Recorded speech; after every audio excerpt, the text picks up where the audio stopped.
We're rolling. Thank you for tuning in once again to the Unofficial Therapy Podcast. This is Chris Kane. I got my girl Sisi C with me today. What's up, Sisi? Hey. We were just talking about your edges, and I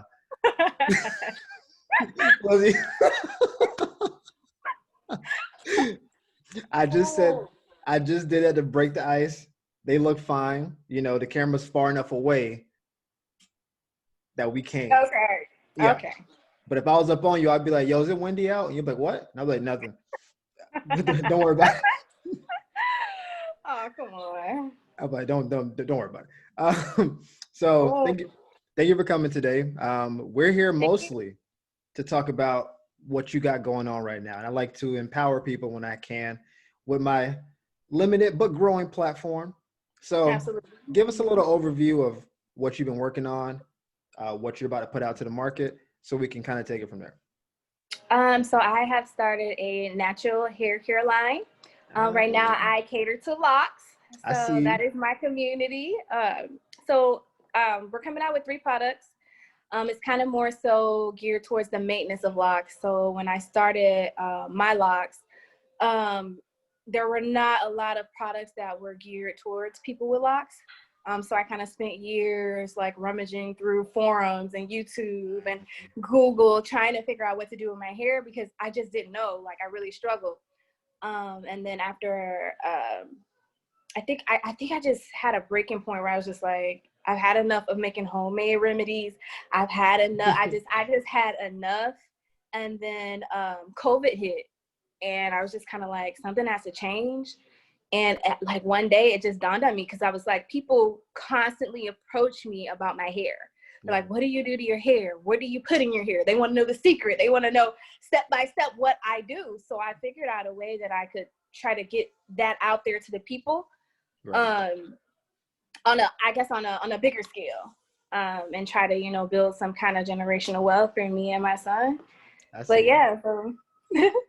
So when you start your lock journey, is that like growing a mullet? Like, is it like a decision that takes over your life? Or is it just like you start growing your hair out and you're like, you know what? I don't know what to do with it. I braided it for a little bit and now the braids are getting old. You just say, I'm lock life now. How does that go? No. So honestly, this was a long process. So I want to say, so I used to wear weaves and braids, which was cool. It was cool, but I did want to lock my hair. I spent years like contemplating on locking my hair. And I was kind of discouraged by the people around me saying like, you can't work in corporate jobs, or you can't get a job, or people are going to look at you crazy. You're going to be discriminated against. So I was kind of deterred for a long time. And at one point, I was pregnant. That's what it was. I was pregnant. And I was just like, you know what, forget this. Like I was just in a different headspace. I locked my hair and like I don't see myself ever going back. I think that it's kind of started from like having warped beauty standards my whole life. And I think when I realized who I was, it changed. It all changed for me. So yeah, I mean, it's kind of deep. It's not that deep. It sounds like deep. It's not that deep, but it's deeper. It's deep. It is that deep, So it's not deep. It is deep. Don't short the deepness. Also, not deep at all. You know what I'm saying? Like, but also very deep. So you said something at the end that I think is interesting. You said you found out who you were.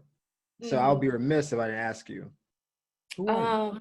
I mean, so if we start from childhood, like again, I have warped beauty. So you getting deep. I didn't know it was gonna go that deep. I have warped beauty standards. It's gonna go fast. Warped beauty standards, right? Just from my family members telling me like about my hair either being unmanageable, too nappy, whoopee, whatever. I heard it all. I heard the color purple jokes, all of that. Listen. They called you Sister Act and you didn't have a sister? Sealy, being called Sealy and everything. So it's just like, I carried that notion like well into my adult years, like with my hair. So I kept it permed, I kept it pressed, I kept a weave in it.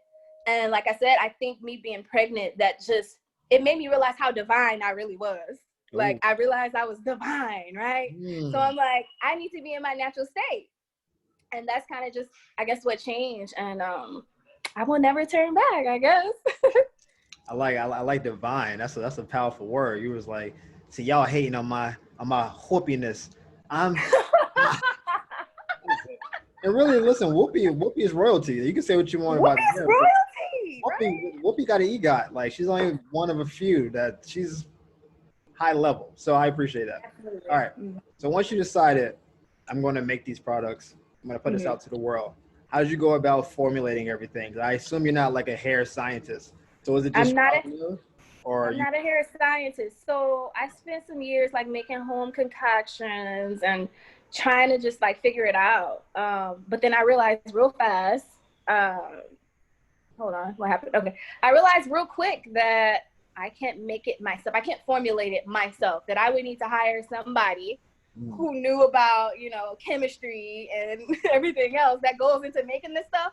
Because I'm like, you can whip up something in your house in your kitchen, but you can't produce that on a mass scale. So sure. of course I had to get in contact with manufacturers, and that's a difficult process, especially right now during COVID, because they're all like super busy. They're all charging like premiums on the products. There's a bottle shortage people don't know about. There's a plastic shortage people don't know about. um but yeah, so that's kind of how we got it started, and I'm still going right now and pushing through it, even through all the struggles, but I'm pushing through. Okay. So what if someone else had this kind of vision? Let's say they don't have locks. Let's say like my hair is kind of curly, whatever. And so Mhm. let's say a guy version. Don't look at my hair like that. I see you judging me. I'm not as divine as you. Is that what you're trying to say? I see your Hey, face. I mean, men. I mean, you got to give us our props. I mean, women are divine. We bring life into this Wait a world. I minute, mean, hold up. We're not gonna do that.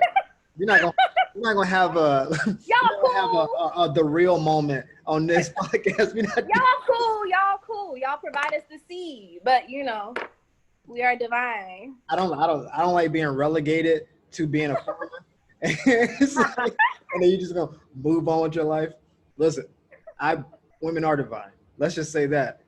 There is male divinity too. We're not gonna get Oh, into absolutely, okay, cool. I just want to make sure you weren't like absolutely, okay, 'cause absolutely. I was catching hate vibes, No, and I'm no, not here for that.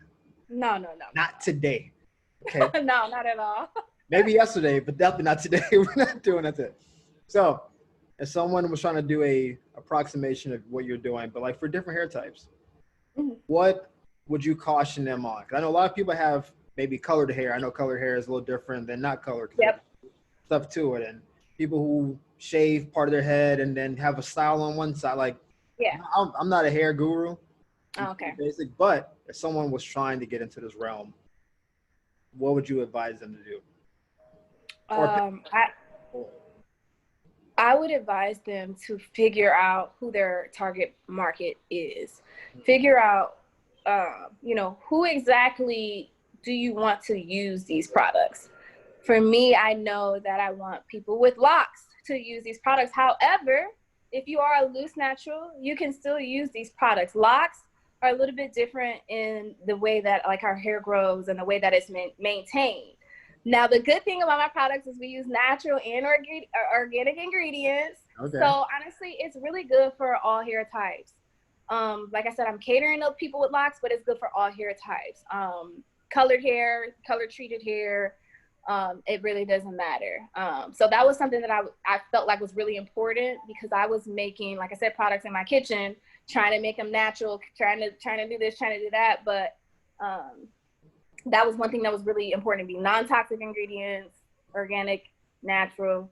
I didn't like the things that were on the shelves for us. Oh, It just wasn't. It didn't do it for me. I like it. So what's been that? I don't have locks. So what was the biggest issue managing locks? Like for you found there's a void in the marketplace. Yep. Obviously, like you said, you Yep. looked at the shelves that was made not by us for us, and so we already know how that goes, and Right. basically everything that relationship provides. So you saw there was a missing part in the marketplace. Was it washing that was the issue? Was it moisturization? What is Okay. it that So was it's every. okay? So honestly, it's everything. One of the main things I think a lot of people with locks struggle with, including myself for the first few years, is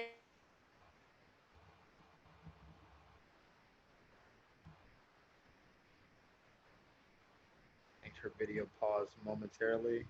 All right, we got Sisi back, so we're gonna try to pick up where we left off. If it's some little bit of a repeat, roll with it. Technology. Okay, as you were. All right, so yeah, there basically were no products on the market for us, and so basically, my products are more so dedicated to the maintenance of locks, not the styling of locks. So you go in the stores, the beauty supplies, there are hundreds of products that say, to style your locks, to twist your locks, this, and that. But there's nothing that's like, how do you maintain your locks, which is what I struggled with. So, there's nothing as to how are locks washed. People don't know what to wash their locks with. We can't wash our hair with regular store-bought shampoo.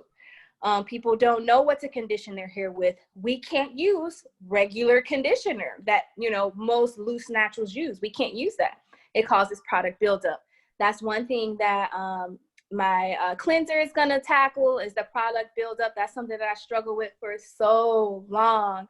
And then we have the oil, which is also going to help seal in the moisture, which is something that people have issues with locks being dry. And if they color their locks, they're super dry. So, yeah. I like it. I like how you were professional in handling this adversity. Yeah. Coming back, you rose from the. I'm making this as pro-black as possible because Cece's in Atlanta, and that's Black Gotham City basically right now, right? Like, am I? You're not wrong. You're not wrong. It's like it's a metropolis that's mostly inhabited by like Black people. So, for real. so I met you in LA. Yeah. And then you up and left, which is fine. It's cool. I gotta do what I gotta do for my son, for the business, Listen, I hear what you're saying. I'm looking at me right now. You know what I'm saying? Like, talk about all these higher level things. I'm looking out for the Loc community. I'm looking out for my child, for my legacy. I'm like, but what about your boy? Okay, anyway. Facts. Right. We all listen. I gotta be a little selfish, but that's not important. We'll talk about that off air. Anywho, what's been the biggest change going from LA to Atlanta in terms of obviously our people, but just the land to land? Like, I'm from the South originally, so I know, like, grew up in Duval, not that far from Atlanta. So yeah, don't worry about what I did. I see your face. So you didn't know that. You thought I was an LA dude. You didn't know. Look at you. Look. I feel like I did know that. I feel like you told me that when we first met, but I forgot. So yeah. You told me about you being in Tampa, and I was like, I'm from Duval. You see, I remember. Yeah, I remember now. Guys don't listen, but we do listen. We just listen whenever we want. Now, that's the original question. LA to Atlanta, what's been the biggest like shock or change that you've experienced? The biggest change, honestly, is the people. Mm-hmm. I feel more welcomed and I feel more at home here.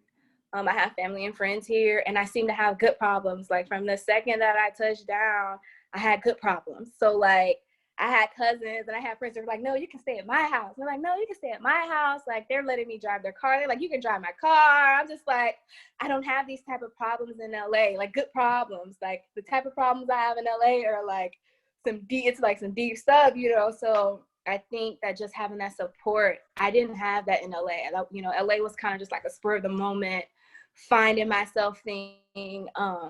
I just didn't have that support that I have here. Okay.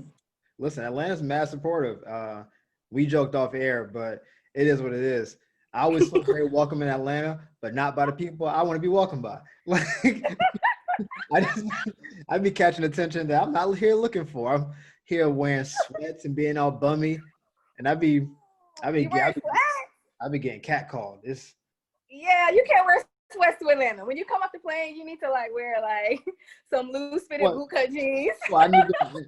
What? I should be wearing a suit? What should I get the thing looking like Steve Harvey? What? What do I say?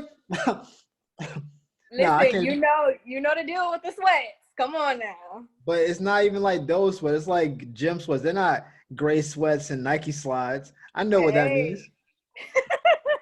We all know what that means. It's like you come over here's oh, so you just got a white beater, Nike slides, and some you didn't come over here to fix the plumbing. We know what the game is.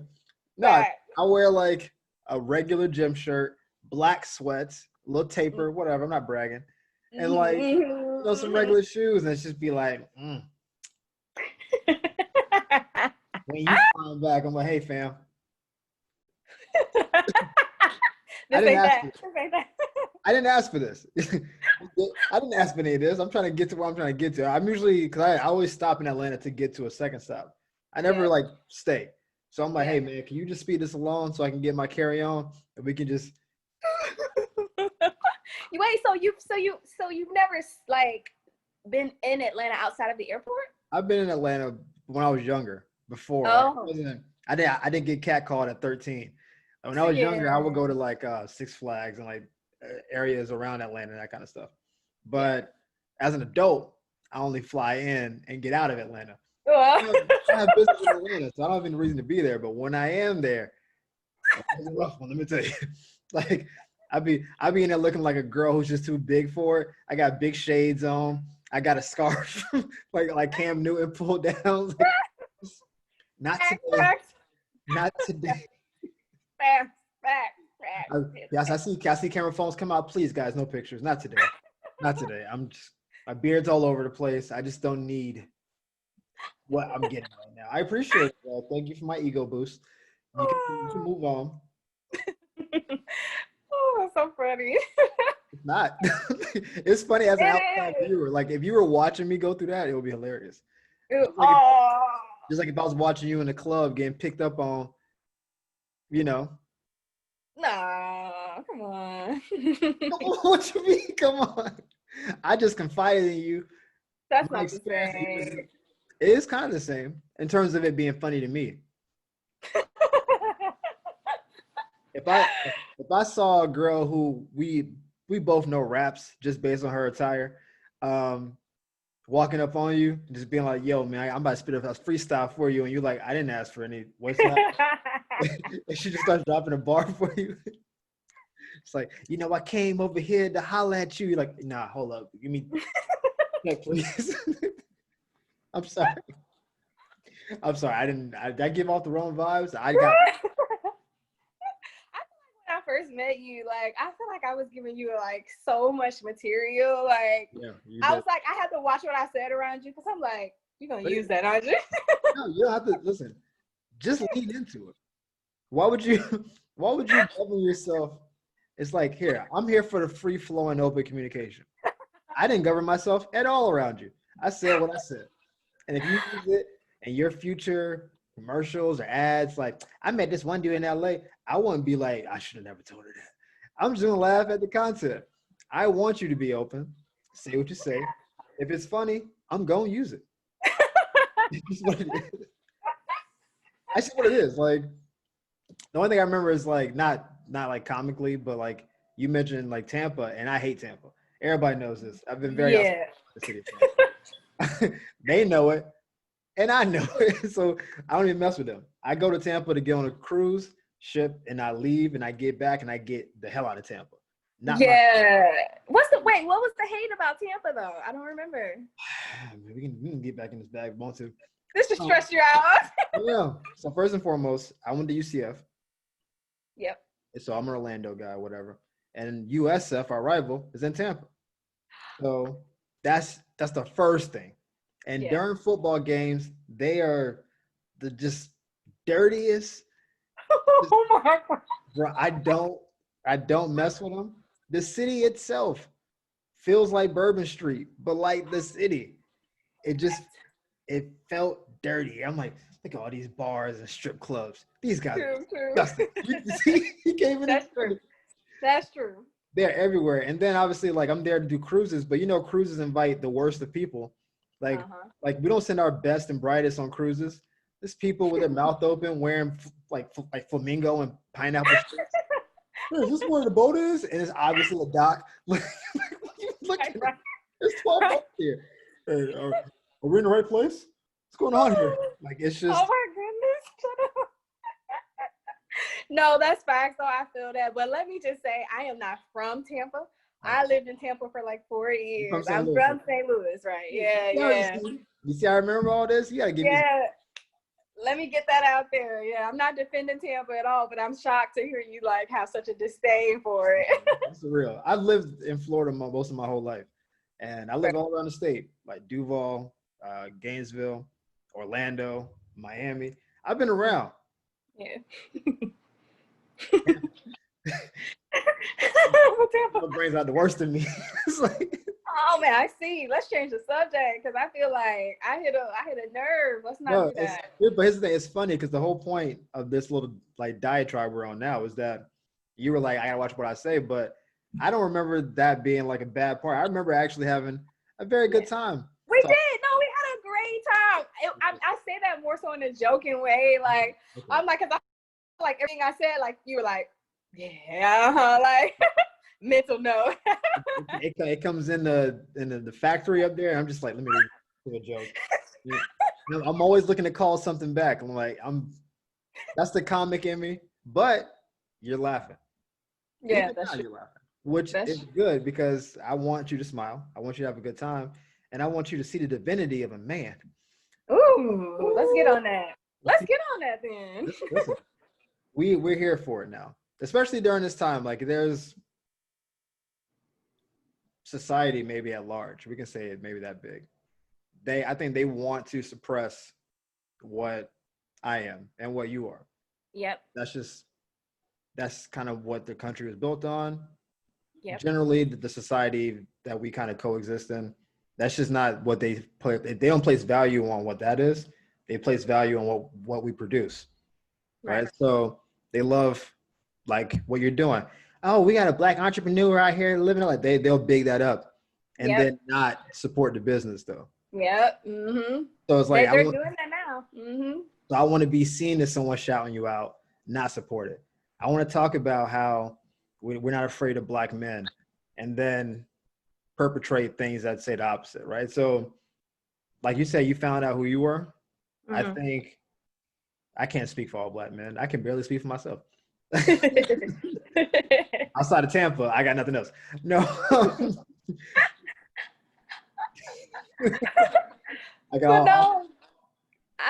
I feel that because like I'm raising a Black man, you know what I'm saying? So like I would never take anything away from Black men. I love Black men. Y'all are the shit. Even when y'all get on my nerves, y'all are the shit. They need to stop. All the dope, all of them, they need to stop. Don't you pull me into that abyss with those dudes? You gotta come too. But can I be on the outside of the hole looking down like y'all good down there? Oh, she threw y'all down the hole, didn't she? Dang, that's messed up. Well, I'm on the outside. No, there's like you said about figuring out who you are. I'm part of what this podcast is, and part of what my experience is to help people find out what that is. And I don't know if there's a lot of good devices in place to allow that to happen. Like growing up, I grew up in the church and everything was just bring it to God. But that seems abstract to a young person. Yeah. Because it's not like something tangible that we can kind of latch on to. Oh, you got issues? Bring it to God, whatever. Yeah. You know, that's what I have brothers. I have like my dad's in my life. I'm not one of the, I guess, a stat where it's like, I don't know where I came from. I know all my people. But that seems insufficient early on. Yeah. I think later in life, I can talk to my dad now about something real because we're both adults. When I was 12, I didn't feel like that was it. And part of it is a self-discovery process because society will tell you what they think you are. And people around you will tell you what they think you should be. Yeah. But it doesn't mean that gels with what your core is. I grew up a nerd. And so I grew up a nerd in the hood. So it was never, I was a kid that had the chemistry book with glasses on, like, hey guys. And they're like, look at this. Look at this guy. And chemistry, I was good at chemistry. I was like, hey, let me show you this balanced equation I did earlier in school today. So take chlorine and you mix it with look, you're not paying attention. I was like, look at this nerd right here, man. If you don't take these glasses off. Right. They didn't want to hear it. I know what you mean. Here's the thing. They didn't want to hear it, but I think at a certain point, early on, they wrote on me, right? It was Yep. like, man, look at you doing homework. That's for squares. I'm like, Yep. I don't think that's not what it is. But that's what the perception was. Are you doing your homework? You're a square. Are you, doing yard work and not playing in the streets? Like, it was always like that kind of thing. At a certain point, though, I think you can't mess with the truth. And I think real recognize real. And I think at a certain point, people were like, all right, he's trying to better himself. So let's not get in the way of that. They didn't necessarily like push it forward, like, hey, let's help him. It's like, let's just not hurt him. They respected it. They respected it. So when they did stuff that I shouldn't have been a part of, like, yo, man, we finna go jump the fence and do something. Steal some mangoes or whatever it was. Right. I was like, hey, where y'all going? Oh, don't worry about it, Chris. And I'm like, man, y'all never invite me nowhere. And at the time, I felt like I was being ostracized. But they were actually protecting me. They're like, they're protecting you, yeah. They're protecting me. We can't bring you along because we might get caught. And if you get caught, you get in trouble. We don't want you to get in trouble. You trying to go to college and stuff. Like, we got done like in 9th, 10th grade. We kind of gave it up. So that was their way of supporting by not hurting, which actually I think is good. I mean, yeah, that's what they had to give. That's what they had to give you. So what they had to give was not being around them as much. Exactly. No, that's right. Yeah.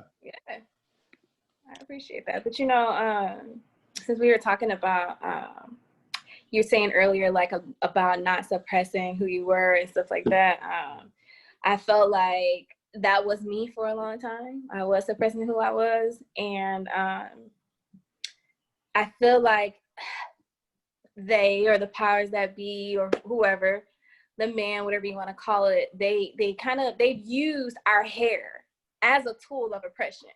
And I kind of just feel like now we're taking it back. Like I'm reclaiming that, like, forget what you're talking about. Like, I'm gonna wear my locks. Like, I don't want to be in your corporate world. I don't want to do what you do. It's cool. So I'm gonna do what I do with my hair. So that's another thing that that's a mission that I'm on, to like empower people to like live their life through hair, and it's an art form. You sound like a hair martyr right now. Like, you're like, you go out here and down on the die for the cause, but I'm gonna look divine doing it. I'm gonna look divine doing it because you know what, Chris? Let me tell you something. All right.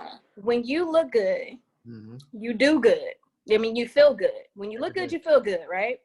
When you feel good, you do good. And when you do good, you become empowered. So, that's kind of like how I feel about it. So it may not seem like so deep to other people. It kind of is. It's that deep. You know what I'm saying? We established the depth early when you said it's kind of deep, but not deep, like real deep. I was like, man, that statement was deep. So I know it's deep because it's deep because even you trying to make it like palatable to like explain it was still deep. It's like, I don't want to get as deep as it is deep, but just know that deep is deep. And did she use deep twice in that sentence? I mean, I can get even deeper, but I just, I'm just like, all right, I feel like this is deep enough for most people, It's like, is this too deep for the intro? It might be a little too deep for the intro. I feel like people got to get to know me in the middle somewhere. I mean, we can do a 4-part series. It's like, all right, y'all, part 3. Now I'm finna get deep for real. But just people, we going in. You know what I'm saying? No, for real, because when you start reading certain things, like the autobiography of Malcolm X, the Religious Instruction of Negroes, books like that, like that's when it starts to be like, okay, it is a little bit deeper. That's when you start doing this. That's when you start saying sideways stuff at the post office. Can I help you, sir? No, you cannot. I can help myself because people will like, okay, hold up. I'm doing a lot. Yes, you can help me. I need 2 stamps. I'm sorry. That's facts. I just felt my forefathers come over me for a second. Almost shoved the postal worker. Facts. No, you know what? I felt like that was me a lot in LA, and I'm like, I don't want to be that person out here. Like, I felt like I was that was me. I'm just like, you know what? No, I don't want my son to be a token. Like, I was reading something about that. Even in Malcolm X's book, he was talking about like how he was the token Black guy. My son was the only Black kid. Like, and I was just like, I really feel like my son needs to be around people that look like him, you know? And LA was just, we lived in the Valley. So, you know, there's just not a lot of Black people out in the Valley. And if they are, I didn't know where they were. You gotta find out. They got secret meetings. I didn't know where they were. I hear what you're saying. Like, it's definitely the tokenism thing is a real thing. Especially your kid is, was he 5? How old is he? He's 5 now. Yeah, I'm cold with this. Like, I'm 3 for 3 right now. You ain't gave me crumbs yet, so it's cool. Like, You're good. No, you're good. I'm good. Like Steph, like, give me that. You can take a couple steps back, pull another one for 40. No, you're good. You're good.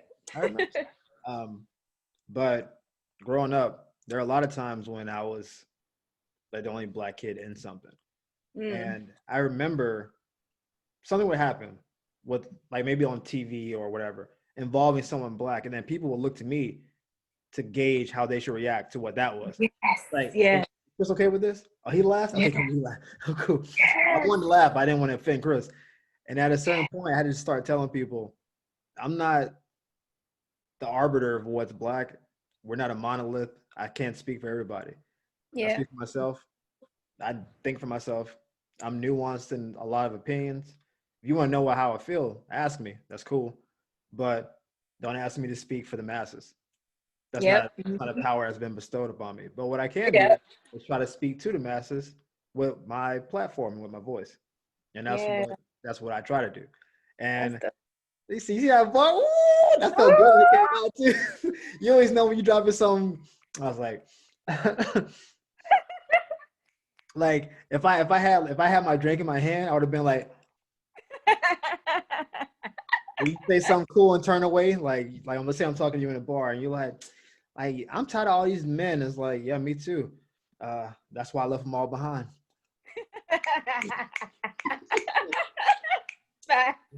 He over here dropping bars, like, hey, dropping bars, gems. That's such a. I was like, I feel bad because women, you guys don't get the privilege to do that, like, because women courting and guys courting is different. Like, you don't really have to, like, for them generally. There may be an exception every now and again. You don't generally have to court. You have to. It's like tennis. You have to, like, return to serve. Like, the guy is serving, you have to, like, knock it back. And then we go, we do the volleys and, you know, whatever. But initially, it's not, that pressure is not on you. So you don't have to, like, impress usually up front. And so you don't know what it's like to walk into, like, if I see you out and about, I don't know how many guys came up to you before I got there. And you be like, no, thank you. Having a rough day at the office. No, thank you, sir. I appreciate the drink. I'm actually not drinking tonight. I don't know. You could have done that for an hour straight. And I come walking in like, yo, look at that. Look at that Loc queen over there. I'm going to go talk to her. And so I start I make my way over to you. I'm like, hey, nice to meet you. And you just like, I'm not here for it. You've already been shutting dudes down all day.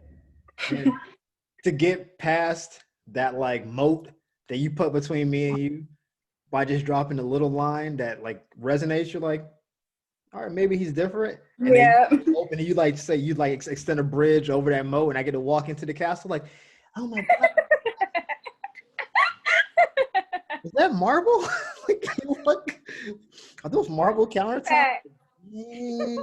Like, you won't know the pleasure of dropping a bar that lands. And it feels good to your soul and to theirs. It's just a really? It's a I wish I could explain it better than that, but it's like, it almost feels like making a game-winning shot and everybody who doubted you watched you make it. Ooh.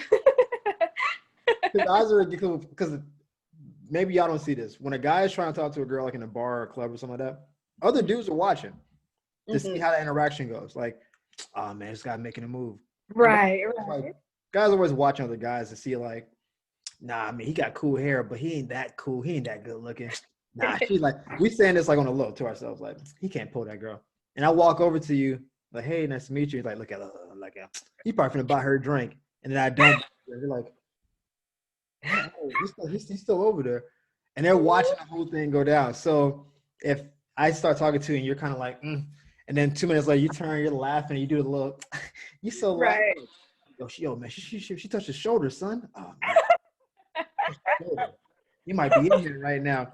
And then I say, can I take a seat? And you're like, yeah, take a seat. And I just kind of sit next to you. They're just like, all right, fam, you got it. You got it. It's like all those potential hyenas who are on the periphery just hating, waiting for you to fail. See you succeed, and they just be like, all right, you got it. Yeah. Is it always like that though? Yeah, basically. Unless it's your man. homies, where it's the exact opposite. Where it's, yo, man, you see that lock queen over there? Man, go talk to her. Nah, man, I watched her shut down 7 dudes already. I'm not gonna be number 8. Dog, you got this, man. You're charming. You might like whatever. You got it. And your boys big you up. You're like, all right, I'm gonna talk to her. And you That's go a over real there. homework. Yeah, and you go over there and you're like, come on, just I need a win tonight. You know what I'm saying? And you walk over there and your boys is like, come on. And I'm a comic, so I don't have like an opening joke, like a singular one. I just kind of whatever comes out. Usually it's okay. Sometimes it's not. It was a rough. Hey, it's crazy weather we're having. What? I'm just gonna leave. I'm sorry, I didn't realize I was wrong. Let me leave. I'm just walking off. Sorry about that. But generally, most guys have some kind of line. They use like, hey, I love your hair. That may be a pickup line for you. I'm sure you've heard that 100 times. Yeah. You can be like, thank you for the 9th time. And then where does he go from there? But if you say, oh, thank you. And he can say, I've always like wondered, like, how do you keep it moisturized? 'Cause I know you can't wash it traditionally. And you may be like, oh, he's taking an interest in my hair. And now you're talking. Mm-hmm. And once you start talking, he may throw a joke in there. It's like, well, listen, I try to pull that look off of it. My forehead's too big. And you're like, you're funny. And now you're giggling. His boys are like, yeah. And then he's like, yo, 2 ginger ales. I don't drink actually. And I don't want to make you more intoxicated. If you've been drinking, you're like, oh, I love ginger ale. Now we're here. Now you're talking. That's fact. That's fact though. I know. So does it always work though for you? Nothing always works. Nothing always works. What's your percentage? What's your ratio? What we got? I'd rather not say. It's not no. Here's the thing. I have failed exponentially more times than I've succeeded. Yeah. But even when I fail, I usually get a laugh. And there's a win in that. Definitely. Absolutely. I'll take a laugh because again, if I can make you laugh, I feel like I can go from there. At least have a good conversation. And if I can evoke some kind of emotion out of you, whether it's like confusion or like euphoria, laughing, or whatever, then I feel like we got something. It's when I go and I throw like my game or whatever, and it's just like dodging it, and it's not landing. And I just don't. If I get no reaction, is way worse than being rejected. So if I'm trying and you're not laughing, but you're also not like outwardly saying go away, you're just kind of like a wall. I don't know what to do with that. It's like I'm like, do I have any more? Like, do I have any more bullets left? Like, I think I shot all my guns. It's like, I think I'm just gonna walk away. What generally happens is, as a kid, I failed 9 out of 10 times. Right. I'm saying kid, meaning up until like 2021. Like it was a whole lot of failing. But that was those are the bumps you take. It was me trying to find, because a few times I was trying to be somebody who was cooler than me. So I was inauthentic. And I think that's why I didn't resonate. Like, you're not that dude. Like, I try to be all proof, but really I do care. It's like, you call me if you want. But really, just call me. Like, also call me if you want. But here's my number again, in case you lost it the first time. Right? So early on, there was a lot of that. And then it was like, let me just lean super hard into the nerd stuff. But I'm like, but I'm only a nerd like sometimes. That's not really my identity. And you just like you discovering who you are, I had to figure out like I'm like an amalgamation of a lot of stuff. And which is good because that gives you more ways to kind of approach a situation. But it took 13 to 21, 22 of failure to get to 22 to now. Why if you don't, I don't feel like if I saw you like you're beautiful, brown, sun-kissed, whatever. Insert adjective, right? Like I wouldn't feel like, oh man, I can't talk to that girl. I may feel like, all right, let me try to be a little extra funny because, she looks like she's a little more higher quality. But I don't feel like there's a lack of confidence that I can't talk to you. Yeah. But there was early on because I was failing a lot. Well, when you go Yeah. you go 1 of 10 from the field, you can't feel confident. Right. You shouldn't be in the game at that point. You're missing a lot of shots. Like you've taken too many shots. So Yeah. I don't know what the percentage is now. Maybe that's a hard question to answer. But you talk to me randomly. Like maybe I can let's flip the question. When we first met, I didn't know I was going to meet you. You didn't know you're going to meet me. So it was kind of oh yeah, I'm the friend of her, and you're the friend of him, and here we Mhm. are. So like, Yeah. how'd you feel? Oh, this is gonna be a weird question. This can go sideways. Okay, it's gonna go real bad. How did you feel in that little whatever from meeting me? Because I know initially it was like, and then I'm just going. I'm actually going. Initially, I'm no, actually gonna. initially, I'm actually gonna mute myself and let you go. no, initially it wasn't like, I think honestly I had a good time that night. I think it was more so just like, honestly, I don't meet a whole lot of Black men in LA. So it was kind of more so for me, like, hold on, wait a minute. We got 2 Black men here. Like, it was cool. Like, it was a vibe. Like, I didn't feel any type of way. My mindset was just kind of like, have a good time tonight. Like, you seem super cool. Like, you both seem cool. Like, I had a good time. So I wouldn't say it was like, at first or anything. Like, I was cool, like, the whole time. All right, I just want to make sure people heard that and then hear me input and like say something nice about me so they can think. I didn't want to chime in. I want you to have it. Actually, I enjoyed it as well, which is why I remember all this stuff about you in that moment because it was distinctive. Like you stood out to me, and guys do remember stuff. We just don't remember things that we don't deem important. Like y'all give us a lot of information, and it's hard to sift through it. It's like you ever see like a gold rusher person, like they put all the stuff and they have to like sift through it, and like they got like right. nugget. We're looking for gold nuggets, and y'all give us a bunch of dirt, and you're like, how come you don't care about all the dirt? It's like because it's dirt. Yeah, That's true. I want it. That's true. So when you said St. Louis, I'm like, I remember that. When you said Tampa, I remember that. He said, I have a son. He was 4, I think, when we spoke, and now he's 5. So I was like, I remember those nuggets. But I don't remember, I don't know, like your ex's name. Yeah, I don't care for that. I don't care who that dude is. Like that. Right. Who? Neither Man. do I. I'm sure I didn't mention it. You brought him. I think you brought him up, but I don't remember what his name was. I don't remember his name. I brought his name up. I think you did. Oh man. But I remember my brain being like, not important. Yep, that it wasn't. Like it went straight to the recycling bin. It was like, I feel that. So, typical man fashion. I believe that. I don't. This is a general rule because everyone listens to this pod. We generally don't want to hear about X-Men. Absolutely. Generally, like you can be like, he was a monster. You're like, word. All right, so enough about that dude. Let's move on. I'm not here to talk. I don't care about unless that dude is like involved, like he's in your life, and I have to see him at some point. We might have a conversation. I don't care. Like I don't like we don't because like either it made you better or it made you worse. Like I'm meeting you as you are. So dwelling on what that situation was, that doesn't move us.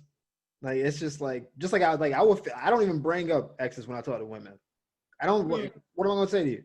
Yeah, man, you cook well, but my ex cooked better. Like, what am I gonna say in the conversation other than like, I don't know if I happen to be like in the city where my ex is in or something. Maybe that's important to tell you. But aside from that, I don't know. Like, why would I rehash all that stuff? I'm not here to rehash the past. The past shapes what you are. It shapes your perceptions and all that good stuff. So that's important. But the details of, yeah, he just made me feel so bad for so many years. I'm just don't care. Are we getting sushi or are we? Right. I asked you on a date, and you brought up your ex never took you out, and now we're on that topic. but that's why we need men. We need that masculine energy because sometimes we take it there, but we need that balance. You know what I'm saying, to stay on tracks because as much as I like, women, we do. We're of course we're more emotional. We think that way, but y'all are more logical. So of course, it's like this has nothing to do with anything with it. So Listen, yeah, my favorite words are, "You done?" yeah. I was shut down a bunch of jibber jab. Hey, you done with all that? Can we go? And Okay. I need that. I feel like I need that. I can't speak for everybody else, but I know me. Sometimes I will take it there. I need that for sure. But it feels good when you go in there, right? Because you get in your bag a little bit, and you start unpacking, and you start throwing Mhm. clothes on the floor, and you're like, "What's up with all this mess? What's going on in this room?" Put it back in this. Put it back in that box and get it out. It just, and I'm saying this because a lot of guys aren't, and I'm not gonna say not manly enough, but they won't be dishonest to say, "Hey man, we don't really care," because we want to, on the front end, we want to not. We're almost applying for a job, low key, right? Yeah. Like, because again, you're the woman in this situation, so you have applicants, you have guys coming at you, so you have all these applications. Like, oh, he's 6'4", but he has a 420 credit score. Okay, cool. He's 5'4", but he owns his house. Okay, and you're like putting files like, "We'll call later, consider, definitely no." And so it's like definitely no. It's like, yeah, I still stay with my mom, but like really, she stayed with me. Right. You can go and put that in the shredder. Anywho, thanks for coming. We'll be in contact. Be in Um, touch. so like we're doing all that, and what we don't want to do is have a bad interview. Because if we're talking, that means you at least saw the application. So we're using this metaphor and pushing it forward. I don't want to, while I'm engaging with you, be like dismissive of your past if that means more to you than I realize in that moment. But practically, I actually don't care. So if you're like, "Oh yeah, it's my Yeah. past," I'm like, "All right, tell me more about it." That's more like, I want to stay in the running. But just so you know, once I know I'm in the lead, you can shut all that down. Shut it down. I feel that. No, honestly, I feel that. Trust me. I think we know though, like when we're kind of going too deep into it, and we know y'all don't want to hear about it. We know that. It's not a secret, but we're still gonna talk to you about it anyway. This is my favorite like girl way to start a conversation. I know you don't care, but take this. And they don't care about what I'm about to say. However, here you go. I'm gonna give it to you in double doses. Like, so I know you don't want me to talk about work. This bitch at work. Let me say. Facts. And we just sitting there like, I don't know why she just won't be better. Why you keep bringing this up? Now I gotta pretend like I care about Daisy from accounting. Like, she's not a good person. I've heard 9 stories about her. We're good. That's just,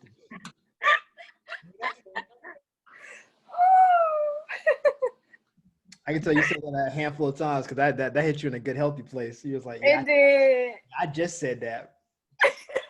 Tell that story though. Didn't have I the still got it out there. It's didn't just have the about putting it decency out to not there. tell the stories. Like, I'm just going to tell it, and hopefully you care more than you thought you would. One of my favorite bits is by Patrice O'Neill, who's my favorite comic. And he says like his girl tries to tell him stories, and he's like, "I make her tell the end of the story first before I hear it." He's like, "All right, somebody got shot." And he's like, "All right, tell the rest of the story." Now I know what ends with a shooting.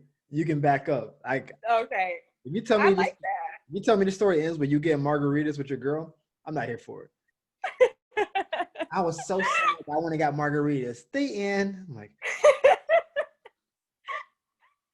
could have done without that story. But not need that. That's good. I like that method. That's dope. Patrice is a genius, man. That's why he's my favorite. Unfortunately, he passed because he didn't take care of himself, which is a big thing in our community. And that was a turn in this conversation to something a little bit more serious, but that is what it is. And we're actually turning towards the end of the show. So I know you're in the process of launching everything. Yes. Website, this and that. Where can people follow the journey, and where can people support the business?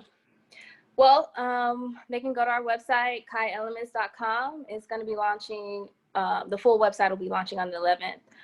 They can just put in their email and stay updated. I'm going to be I'll start sending out emails this week to keep people updated. They can go to kai.elements on Instagram, kai.elements. On TikTok, we haven't made anything yet, but we will be soon. And then Facebook. I always Hey, Kai. like lot. Yes. And then Facebook. I'm starting to get a little bit of traction on Facebook. So Facebook is Kai Elements Co. Hmm. Yeah. Okay. I'm looking forward to this TikTok joint. I'm low key scared of TikTok. I just feel like it's a trap. Me too. But let me tell you something. There is a lot of community on TikTok, and there's also a lot of money for small businesses and Black-owned businesses on TikTok. I didn't believe so until I was shown some numbers and some things, and I was like, I need to get on TikTok. So I'm afraid, though. So, all right, are you gonna be on TikTok doing kid dances with Locs? Is that what we should? No, I'm not gonna be doing kid dances. I'm honestly just gonna be doing like tutorials and showing like, how to achieve certain looks and how to use our products. So okay, so you're not gonna take it to the lowest denominator. Well, no. Okay, because that's when I hear TikTok, my brain immediately goes to whatever the latest rap song is. Yeah. 10-second dance video.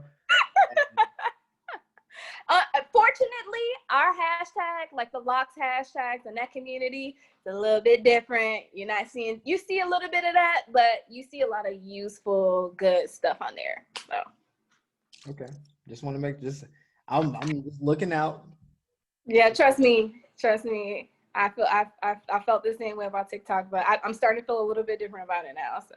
Okay, so you got the business side going. All right. Yeah. Well, look. Do you have anything you want to leave us with? Because we went on a lot of topics, some that we did not discuss pre-show. As I told you, we flow, and the flow is always organic. But if there's something you want to get out that we didn't get to touch on that you think is important, or some parting words to the millions and millions of the people. Honestly, lately my main thing is not waiting on other people to co-sign your vision. That's like something that I'm really living by right now. Just do it. You have to start somewhere. You can't wait on other people to say, hey, you think this looks good? Hey, you think I should do this? Just do it. Your community will come, your people will come. Mm-hmm. Just get out there and start. And 2020 is not over. So stop saying 2020 is a loss, because it is not a loss. You still have a lot of work to do. We still got a few months, honestly. Yeah. 2020 is not over. Let's get it. I couldn't have said it better myself. I was gonna try to ask something funny, but it just didn't come to me. That's what. So like what she said, it's not over. Mm-hmm.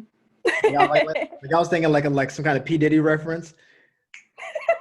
You said it's not over. It's like we ain't going nowhere. That's where my brain was going, but I was like, can I make that cool? And I was like, he didn't. So I'm just gonna let that go. Anyway, guys, thank you for tuning in once again to Unofficial Therapy Podcast. Sisi, you were amazing. Thank you for coming through and for fighting through the tech difficulties. That's how 2020 tried to get us. That's how it's rolling. Try to get you out here, try to like kill your vision. I was like, nah, we. Thank you so much for having me. I had a good time. This was amazing. Thank you. No, I do. I don't want to brag, but we'll see you guys next time. Take care.